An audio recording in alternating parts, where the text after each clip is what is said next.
नमस्कार दोस्तों, मैं अमन स्वागत करता हूं आपके अपने YouTube चैनल एजुकेशन हब पे। यह बिहार शिक्षक भर्ती और साथ ही साथ अन्य वनडे एग्जाम जैसे कि यूपी पुलिस, आरआरबी बैंक के लिए भारतीय राज्य व्यवस्था से संबंधित वीडियो का 13वां क्लास है। और इसमें हम लेकर आते हैं आप लोगों के लिए 15 क्वेश्चनों का एक सेट, जो कि विभिन्न सारे एग्जामों में पूछे गए हैं या जिन्हें पूछे जाने की संभावना है। तो अगर अभी भी आपने चैनल को सब्सक्राइब नहीं किया है तो चैनल को सब्सक्राइब अवश्य कर लें। तो यहाँ पर बढ़ते हैं पहले क्वेश्चन की तरफ। तो यहाँ पे पहला क्वेश्चन पूछा गया है कि पृथक निर्वाचन पद्धति की शुरुआत निम्नलिखित में से किसके द्वारा हुआ था?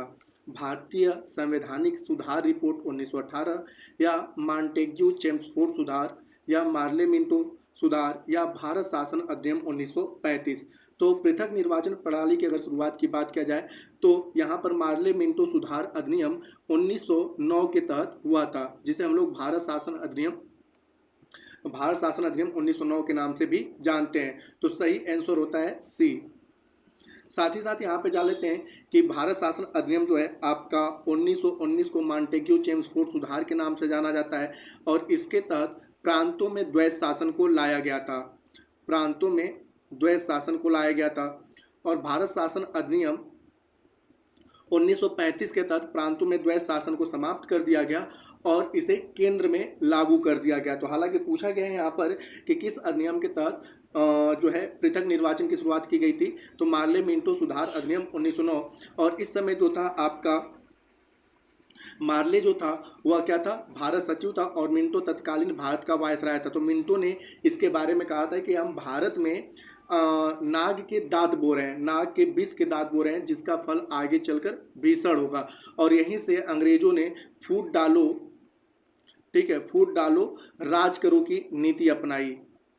तो भारत में हिंदू और मुसलमानों की पृथकता यहीं से हमें देखने को मिलती है। इस अधिनियम के बारे में, ठीक है, महात्मा गांधी ने क्या कहा था, तो महात्मा गांधी ने कहा था कि इस अधिनियम के द्वारा मार्ले मिंटो ने, ठीक है, भारत का क्या कर दिया, सर्वनाश कर दिया। ठीक है, भारत का सर्वनाश कर दिया। तो ये महात्मा गांधी ने कहा था। मिंटो ने इसके बारे में क्या कहा था, तो मैंने बताया कि मिंटो ने कहा था कि हम भारत में नाग के दांत बो रहे हैं, नाग के विष के दांत बो रहे हैं, जिसका फल आगे चलकर क्या होगा, भीषण होगा। तो ये सारे फैक्ट इसके लिए है। और इसके तहत किया क्या गया था, तो मुसलमानों के लिए अलग निर्वाचन प्रणाली बनाया गया था और हिंदुओं के लिए जो था वह अलग निर्वाचन प्रणाली क्षेत्र बनाया गया था। बढ़ते हैं अगले क्वेश्चन की तरफ। तो अगला क्वेश्चन है कि विधान परिषद के सदस्यों का कार्यकाल क्या है। ठीक है, तो यहाँ पर है कि 2 वर्ष के लिए, 6 वर्ष के लिए, 4 वर्ष के लिए, या 5 वर्ष के लिए। तो विधान परिषद के सदस्य का जो कार्यकाल होता है वह 6 वर्ष का होता है। ठीक है, विधान परिषद हो या राज्य और केंद्र में राज्यसभा हो, उसके सदस्यों का कार्यकाल 6 वर्ष का होता है। अब यहाँ पे जो विधान परिषद के 1/3 सदस्य जो होते हैं वह प्रत्येक 2 वर्ष पे क्या होते हैं, रिटायर होते हैं। ठीक है, 1/3 सदस्य प्रत्येक 2 वर्ष पे रिटायर होते हैं। अब यहाँ पे है कि विधान परिषद के गठन का उल्लेख किस आर्टिकल में किया गया है, तो भारतीय संविधान का आर्टिकल 171 में, ठीक है, विधान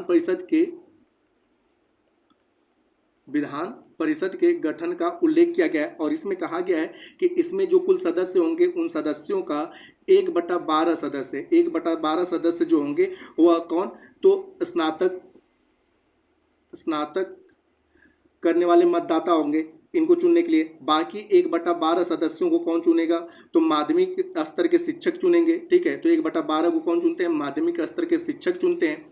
उसके बाद 1/3 सदस्यों का चुनाव होता है, इनका निर्वाचन किसके द्वारा किया जाता है, तो 1/3 सदस्यों का चुनाव विधानसभा के सदस्यों द्वारा होता है, विधानसभा के सदस्य के द्वारा। बाकी 1/3 सदस्य होते हैं, इनका जो चुनाव करते हैं वह कौन, तो स्थानीय जो ग्राम पंचायत होता है, ठीक है, तो स्थानीय संस्थाओं के द्वारा किया जाता है। और 1/6 सदस्यों का जो निर्वाचन होता है या इनका जो मनोनयन होता है वह राज्यपाल के द्वारा किया जाता है। तो ये फैक्ट इंपॉर्टेंट है, कई बार एग्जामों में पूछा गया है कि कितने सदस्यों का निर्वाचन किनके द्वारा होता है। तो यहाँ पे जो पूछा गया है कि विधान परिषद, तो विधान परिषद जो होता है, जैसा कि मैंने बताया कि इसका गठन आर्टिकल 171 के अंतर्गत किया गया है। ठीक है, वर्तमान समय में केवल 6 राज्यों के पास विधान परिषद है। विधान परिषद को उच्च सदन के नाम से भी जाना जाता है और इनके सदस्यों का कार्यकाल जो होता है 6 वर्ष का होता है। तो इस प्रकार से सही आंसर होता है बी। अगला क्वेश्चन है कि नीति निदेशक तत्व सरकार के मार्गदर्शन हेतु किसके द्वारा दिए गए हैं, लोकसभा के द्वारा, उच्चतम न्यायालय के द्वारा, 42वां संविधान संशोधन के द्वारा या संविधान के द्वारा। तो नीति निर्देशक तत्व की अगर बात किया जाए तो भारतीय संविधान का जब आप भाग 4 पढ़ते हैं तो उसमें डीपीएस जो है भाग 4 में जो है राज्य की नीति निर्देशक तत्व डीपीएसपी का उल्लेख है। ठीक है, तो इस प्रकार से संविधान में उल्लेख है तो सरकार के मार्गदर्शन हेतु किसके द्वारा दिया गया है? संविधान के द्वारा दिया गया है। डीपीएसपी का अनुच्छेद क्या है? तो 36 से 51 तक डीपीएसपी का अनुच्छेद है। ठीक है, और इसको किस देश के संविधान से? तो आयरलैंड के संविधान से लिया गया है। अब यहाँ पे होता है कि जैसे ही आप जो पढ़ते हैं आपका कि आर्टिकल 36 को जब पढ़ते हैं तो इसमें स्टेट की परिभाषा यानी कि राज्य की परिभाषा दिया गया है। ठीक है, और उसके बाद डायरेक्ट आर्टिकल 37 में कहा गया है कि जो डीपीएसपी है वह जो है गैर मतलब किया जाए, इसको हम न्यायालय में ले जाकर चुनौती नहीं कर सकते हैं कि डीपीएसपी में जो चीज़ें दिया गया है अगर राज्य उन चीज़ों को अगर पूरा नहीं करता है तो हम इसको न्यायालय में नहीं लेकर, यानी कि यह न्यायालय के द्वारा संरक्षित नहीं है। डीपीएसपी जो है वह न्यायालय के द्वारा संरक्षित नहीं है। तो ये सारे फैक्ट यहाँ पर दिए गए हैं। अगर आपसे पूछा जाए कि कल्याणकारी राज्य का प्रावधान भी किस भाग में किया गया है तो भाग 4 में ही कल्याणकारी राज्य का प्रावधान भी किया गया है। तो ये सारे फैक्ट आपके डीपीएसपी में है। तो जो पूछा गया है कि नीति निर्देशक तत्व सरकार के मार्गदर्शन हेतु किसके द्वारा दिया गया है तो संविधान के द्वारा दिया गया है। तो सही आंसर होता है डी। अगला क्वेश्चन है कि ग्राम पंचायती राज संस्थाओं में जिला स्तर पर सर्वोच्च अंग का नाम क्या है? ग्राम सभा, जिला परिषद, नगरपालिका या न्याय पंचायत। तो अब यहाँ पे हम जानते हैं कि 73वां संविधान संशोधन जो हुआ था, 73वां संविधान संशोधन के तहत पंचायती राज को ठीक है संवैधानिक दर्जा दिया गया। और भारत में जो पंचायती राज है वह बलवंत राय मेहता कमेटी के अनुसार जो त्रिस्तरीय पंचायत बनाया गया था उसी को माना जाता है। तो इस त्रिस्तरीय में सबसे रूट लेवल पे कौन सा है? तो सबसे रूट लेवल पे जो है वह है आपका ग्राम स्तर पे जो है ग्राम पंचायत है, ग्राम पंचायत। उसके बाद जो दूसरा स्तर है उसको हम लोग कहते हैं प्रखंड स्तर। प्रखंड स्तर पे जो है वह पंचायत समिति है।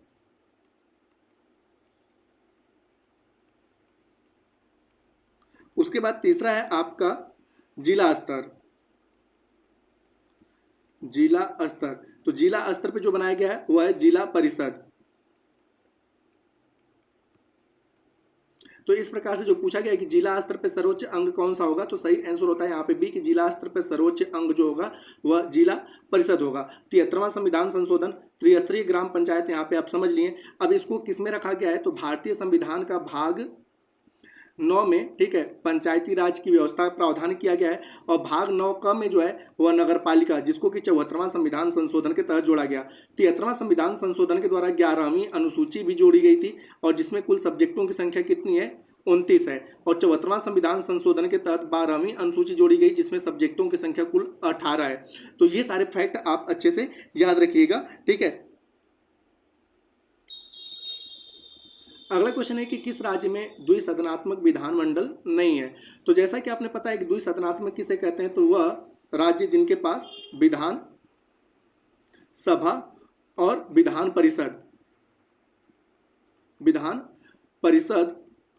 दोनों होता है उसे हम लोग द्विसदनात्मक कहते हैं। अब यहाँ पे होता है कि भारत में जितने भी राज्य हैं सभी के पास विधानसभा तो है लेकिन विधान परिषद केवल 6 राज्यों के पास है।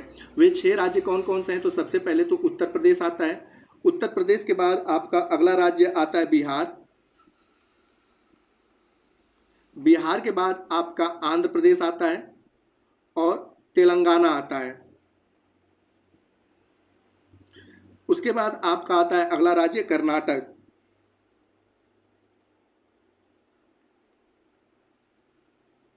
और छठा राज्य जो आता है वह है महाराष्ट्र। तो इन 6 राज्यों के पास ही केवल और केवल क्या है? विधान परिषद है, अन्य किसी के पास नहीं है। अब यहाँ पे जैसा कि मैंने बताया कि जो है विधान परिषद के गठन का प्रावधान किस अनुच्छेद में? तो आर्टिकल 171 में विधान परिषद के गठन का प्रावधान किया गया है। और विधानसभा की अगर बात किया जाए तो यहाँ पे कहा गया है कि राज्य के विधानमंडल के गठन का प्रावधान जो है आर्टिकल 168 में है, ठीक है। और इसमें कहा गया है इसके अनुसार विधान परिषद, विधानसभा और राज्यपाल विधानमंडल का क्या करेंगे, गठन करेंगे। अब यहाँ पे होता है कि राज्य विधानमंडल में दो सदन होते हैं, एक तो होता है आपका विधानसभा, दूसरा होता है विधान परिषद। विधानसभा को हम लोग लोकप्रिय सदन और निम्न सदन के नाम से जानते हैं, ठीक है, जबकि आपका विधान परिषद को उच्च सदन के नाम से जानते हैं। तो अगर आपसे विधानमंडल की बात किया जाए, विधानमंडल, तो विधानमंडल का गठन का प्रावधान किसमें है, आर्टिकल 168 में है। और विधानमंडल में कौन कौन लोग आते हैं, तो विधानसभा प्लस विधान परिषद प्लस राज्यपाल। और विधानसभा के गठन की बात किया जाए तो विधानसभा के गठन का जो प्रावधान है आर्टिकल 169 में विधानसभा के गठन का प्रावधान किया गया है। तो ये फैक्ट याद रखिएगा कि केवल 6 राज्यों के पास जो है आपका विधान परिषद है, वो 6 राज्य यहाँ पर हैं। इसकी व्याख्या आर्टिकल 171 में की गई है। यहाँ पे दिए गए क्वेश्चन के अकॉर्डिंग सही आंसर होता है सी, कि केरल के पास जो है वह विधान परिषद नहीं है। अगला क्वेश्चन है कि प्रत्यक्ष प्रजातंत्र का अस्तित्व किस देश में है, ग्रेट ब्रिटेन में, संयुक्त राज्य अमेरिका में, स्विट्जरलैंड में या फ्रांस में। तो यहाँ पर दिए गए क्वेश्चन के अकॉर्डिंग जो है भारत में पूरे विश्व में लगभग एकमात्र देश है स्विट्जरलैंड, जहाँ पे हमें प्रत्यक्ष लोकतंत्र देखने को मिलता है। तो सही आंसर होता है आपका सी। अब यहाँ पे होता है कि लोकतंत्र का आशय क्या होता है, सभी ने पता है कि लोकतंत्र का मतलब जनता का शासन, लोकतंत्र का मतलब होता है जनता का शासन।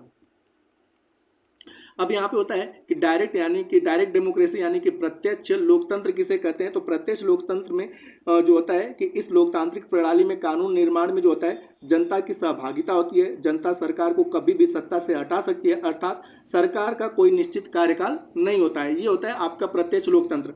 लेकिन वहीं पर अगर अप्रत्यक्ष लोकतंत्र की बात किया जाए तो अप्रत्यक्ष लोकतंत्र जो होता है, इस लोकतांत्रिक प्रणाली में सरकार का एक निश्चित कार्यकाल होता है, कानून निर्माण में जनता की कोई प्रत्यक्ष भूमिका नहीं होती है। अब यहाँ पे अप्रत्यक्ष लोकतंत्र किन किन देशों में देखने को मिलता है, तो अप्रत्यक्ष लोकतंत्र जो है भारत है, अमेरिका है, ठीक है, साथ ही साथ ब्रिटेन है। तो ये कुछ प्रमुख देश हैं। प्रत्यक्ष में केवल आपका स्विट्जरलैंड है, ठीक है, स्विट्जरलैंड है जहाँ पे प्रत्यक्ष लोकतंत्र देखने को मिलता है। तो ये आपका जो है कि आपका लोकतंत्र अप्रत्यक्ष और अप्रत्यक्ष रहा, ठीक है। तो दिए गए क्वेश्चन के अकॉर्डिंग सही आंसर होता है सी। अगला क्वेश्चन है कि अनुच्छेद 19 के अंतर्गत कौन सा स्वतंत्रता का अधिकार नहीं है, संघ या संगठन की रचना का अधिकार, भाषण एवं अभिव्यक्ति की स्वतंत्रता का अधिकार, व्यक्तित्व स्वतंत्रता का अधिकार या भारत के किसी भी क्षेत्र में निवास करने का अधिकार। तो जब आप मौलिक अधिकार फंडामेंटल राइट्स को पढ़ेंगे, जिसका उल्लेख संविधान के भाग 3 में किया गया है, जैसा कि आपने पता है कि मूल संविधान में फंडामेंटल राइट्स की संख्या 7 थी, ठीक है। वर्तमान समय में इनकी संख्या कितनी हो गई, 6। 44वां संविधान संशोधन के तहत जो है, ठीक है, संपत्ति के अधिकार को लीगल राइट यानी कि कानूनी अधिकार बनाकर यहाँ से हटा दिया गया। अब यहाँ पे जो दूसरा फंडामेंटल राइट्स पढ़ते हैं, जिसमें हम लोग स्वतंत्रता के अधिकार को पढ़ते हैं, तो उसका पहला जो अनुच्छेद है 19, जिसमें स्वतंत्रता का अधिकार है, इसमें कुल 6 प्रकार की स्वतंत्रताओं का वर्णन किया गया है। अब यहाँ पे 19(1) क में क्या कहा गया है, तो 19(1) क में कहा गया है कि भाषण और अभिव्यक्ति की स्वतंत्रता। 19(1) ख में क्या कहा गया है, तो 19(1) ख में जो है उसमें कहा गया है शांतिपूर्ण तथा हथियार रहित सम्मेलन करने का अधिकार। ग में कहा गया है कि सब मतलब कि संगम, संघ या सहकारी समिति बनाने का अधिकार कहा गया है। उसके बाद घ में कहा गया है कि आप भारत के किसी भी क्षेत्र में जो है, ठीक है, राज्य क्षेत्र में आवास संचरण यानी कि घूम सकते हैं, ठीक है। उसके बाद अंग्या में क्या कहा गया है, तो अंग्या में क्या कहा गया है कि भारत के किसी भी क्षेत्र में आप निवास करने का अधिकार रखते हैं। और उसके बाद आपका च आता है, ठीक है। च में कहा गया है कि कोई भी वृत्त उपजीविका चलाने के लिए आप कहीं पर भी अपने दुकानों को खोल सकते हैं। तो यहाँ पे आपने देखा कहीं पर भी व्यक्तित्व स्वतंत्रता के अधिकार का वर्णन नहीं किया गया है। तो इस प्रकार से सही आंसर होता है सी, कि 19 जो है के अंतर्गत सी वाला ऑप्शन यानी कि व्यक्तित्व स्वतंत्रता का अधिकार नहीं आता है। व्यक्तित्व स्वतंत्रता का अधिकार किसमें है, तो आर्टिकल 21 के अंतर्गत आता है, जिसमें प्राण और दैहिक स्वतंत्रता है, और इसी में निजता का अधिकार का भी वर्णन किया गया है। अगला क्वेश्चन है, निम्नलिखित में से कौन सी भारतीय संविधान की विशेषता नहीं है। तो पहला कह रहा है कि संघात्मक शासन प्रणाली, तो बिल्कुल सही है, क्योंकि यह कहाँ से लिया गया है, कनाडा से लिया गया है। दूसरा कह रहा है कि एक अलिखित संविधान, तो यह गलत है, क्योंकि आपने पता है कि भारत का जो संविधान है विश्व का सबसे बड़ा हस्तलिखित संविधान है। अलिखित संविधान हमें कहाँ पे देखने को मिलता है, तो ब्रिटेन का जो संविधान है वह अलिखित है, ठीक है। और उसके बाद संविधान सभा द्वारा निर्मित, तो बिल्कुल सही है कि जैसा आपने पता है कि 9, उसके बाद 11, उसके बाद 13 दिसंबर 1946 से लेकर कुल आपकी 12 संविधान सभा की बैठकें होती हैं। तो संविधान सभा द्वारा जो संविधान है वह निर्मित है। और संसदात्मक शासन प्रणाली, तो यहाँ पे यह भी सही है कि हमारे यहाँ किस प्रकार की शासन प्रणाली है, तो संसदीय शासन प्रणाली है। तो हमें कौन सी विशेषता नहीं देखने को मिलती है, तो सही आंसर होता है बी कि भारत का संविधान जो है लिखित है न कि अलिखित है। तो इस प्रकार से आपका सही आंसर होता है बी। अब यहाँ पे जो देखा जाए कि भारतीय संविधान की विशेषताएं क्या है, तो जैसा कि मैंने बताया कि यह विश्व का सबसे बड़ा लिखित संविधान है। भारतीय संविधान विश्व के विभिन्न संवैधानिक स्रोतों में विहीन है। भारतीय संविधान जो है नम्यता और अनम्यता का मिश्रण है। भारत का संविधान संघीय सरकार की स्थापना करता है, परंतु भारतीय संविधान में कहीं संघीय शब्द का उल्लेख नहीं है। और भारतीय संविधान में सरकार के संसदीय स्वरूप का भी प्रावधान किया गया है। अगला क्वेश्चन है कि उच्च न्यायालय के न्यायाधीश की रिटायरमेंट की उम्र क्या है, 60 साल, 65 साल, 56 साल या 62 साल। तो यहाँ पर जो है कि अगर उच्च न्यायालय की बात किया जाएगा तो उच्च न्यायालय के न्यायाधीश जो होते हैं उनकी रिटायरमेंट की जो एज होती है वह 62 साल होती है। तो सही आंसर होता है डी। लेकिन अगर वहीं पे सुप्रीम कोर्ट यानी कि उच्चतम न्यायालय की बात कर लिया जाए तो उच्चतम न्यायालय के न्यायाधीशों के जो रिटायरमेंट की एज होती है वह 65 साल की होती है। और हाई कोर्ट के न्यायाधीशों की रिटायरमेंट की जो एज होती है वह 62 साल की होती है। अगला क्वेश्चन है कि राज्य का एक मूल तत्व है धर्म, समाज, परिवार या संप्रभुता। तो यहाँ पर जब आप पढ़ते हैं कि राज्य के मूल कुल 4 तत्व होते हैं। पहला तत्व है कि राज्य के पास उसकी खुद की क्या होनी चाहिए, भूमि होनी चाहिए। दूसरा तत्व है कि उसकी एक जनसंख्या होती है, राज्य की क्या होती है, एक जनसंख्या होता है। तीसरा होता है कि उसको जनसंख्या को नियंत्रण करने के लिए एक सरकार होती है। और यहाँ पर जो सरकार होती है वो संप्रभु होती है, यानी कि अपने आंतरिक और बाह्य निर्णय लेने के लिए, ठीक है, अपने आप में क्या होती है, स्वतंत्र होती है। तो अगर आपसे पूछा जाए कि राज्य क्या है, तो राज्य के बारे में आप यही परिभाषा देंगे कि उसकी एक भूभाग होता है, उस पर एक जनसंख्या होती है और उसको चलाने के लिए एक सरकार होती है। और ये लोग क्या होते हैं, पूर्ण रूप से संप्रभु होते हैं। तो राज्य का मूल तत्व क्या है, तो सही आंसर होता है इसमें से डी कि इन चारों में से जो है वह डी सही है कि राज्य एक संप्रभु है। अब यहाँ पे जैसा कि संप्रभु का तात्पर्य मैंने बताया कि वह अपने आंतरिक और बाह्य निर्णय लेने में अपने आप में क्या होना चाहिए, स्वतंत्र होना चाहिए। तो यहाँ पे आपका सही आंसर होता है डी। अगला क्वेश्चन है कि किसी राज्य के राज्यपाल के संबंध में कौन सा कथन गलत है। पहला कह रहा है कि राज्यपाल केंद्र सरकार द्वारा नामित होता है, बिल्कुल सही है। दूसरा कह रहा है कि राज्यपाल का चुनाव संसद करती है, तो यह गलत है क्योंकि राज्यपाल की नियुक्ति होती है और यह नियुक्ति कौन करता है, राष्ट्रपति। राज्यपाल की नियुक्ति होती है और नियुक्ति करता है राष्ट्रपति। दूसरा कह रहा है कि राज्यपाल उस राज्य का नहीं होना चाहिए जहां उसकी नियुक्ति होनी हो, तो यह भी आपका सही है। और चौथा कह रहा है कि 2 या 2 से अधिक राज्यों के लिए एक राज्यपाल को नियुक्त किया जा सकता है, तो यह भी स्टेटमेंट आपका सही है। तो पूछा है कौन सा कथन गलत है, तो सही आंसर होता है बी कि यहाँ पर लिया गया है कि राज्यपाल का चुनाव संसद करती है, जबकि गलत है क्योंकि राज्यपाल की नियुक्ति होती है और किसके द्वारा, तो राज्यपाल की नियुक्ति जो होती है वह राष्ट्रपति के द्वारा होती है। और अगर यहाँ पे आर्टिकल की भी बात कर ले तो आर्टिकल 155, ठीक है, आर्टिकल जो है 155 में कहा गया है कि राज्यों के राज्यपाल की नियुक्ति कौन करेगा, जो है राष्ट्रपति करेगा, ठीक है। तो ये सारे फैक्ट हैं। अगर राज्यपाल की बनने की न्यूनतम उम्र सीमा की बात किया जाए तो राज्यपाल बनने की न्यूनतम उम्र सीमा जो होती है वह 35 वर्ष की होती है। अगला क्वेश्चन है कि भारत में न्यायिक पुनरीक्षण यानी कि जुडिशियल रिव्यू की संकल्पना किस देश के संविधान से ली गई है। यूनाइटेड किंगडम से, संयुक्त राज्य अमेरिका से, यूएसएसआर यानी कि रूस से, पूर्व सोवियत संघ रूस, या ऑस्ट्रेलिया से। तो यहाँ पे भारत में न्यायिक पुनरीक्षण की जो संकल्पना है वह अमेरिका से लिया गया है, तो सही आंसर होता है बी।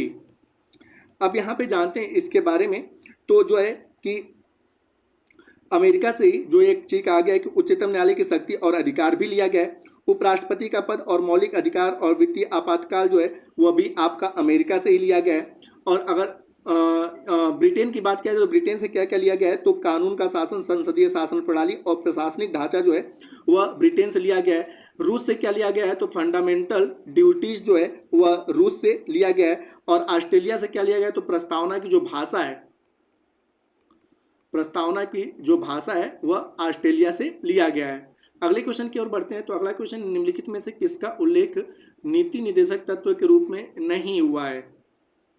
पहला कह रहा है कि कार्यपालिका का न्यायपालिका से वितरण। तो सबसे पहले हम यहाँ पे बात कर लेते हैं कि नीति निर्देशक तत्व का उल्लेख जो है भारतीय संविधान के भाग 4 में है, ठीक है, और जिसका आर्टिकल 36 से 51 तक है, ठीक है, 36 से 51 तक है।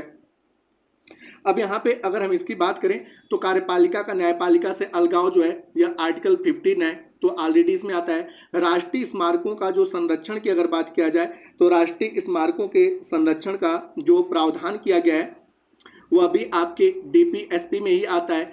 भारत की संप्रभुता और अखंडता की रक्षा ये जो होता है फंडामेंटल ड्यूटीज के अंतर्गत आता है।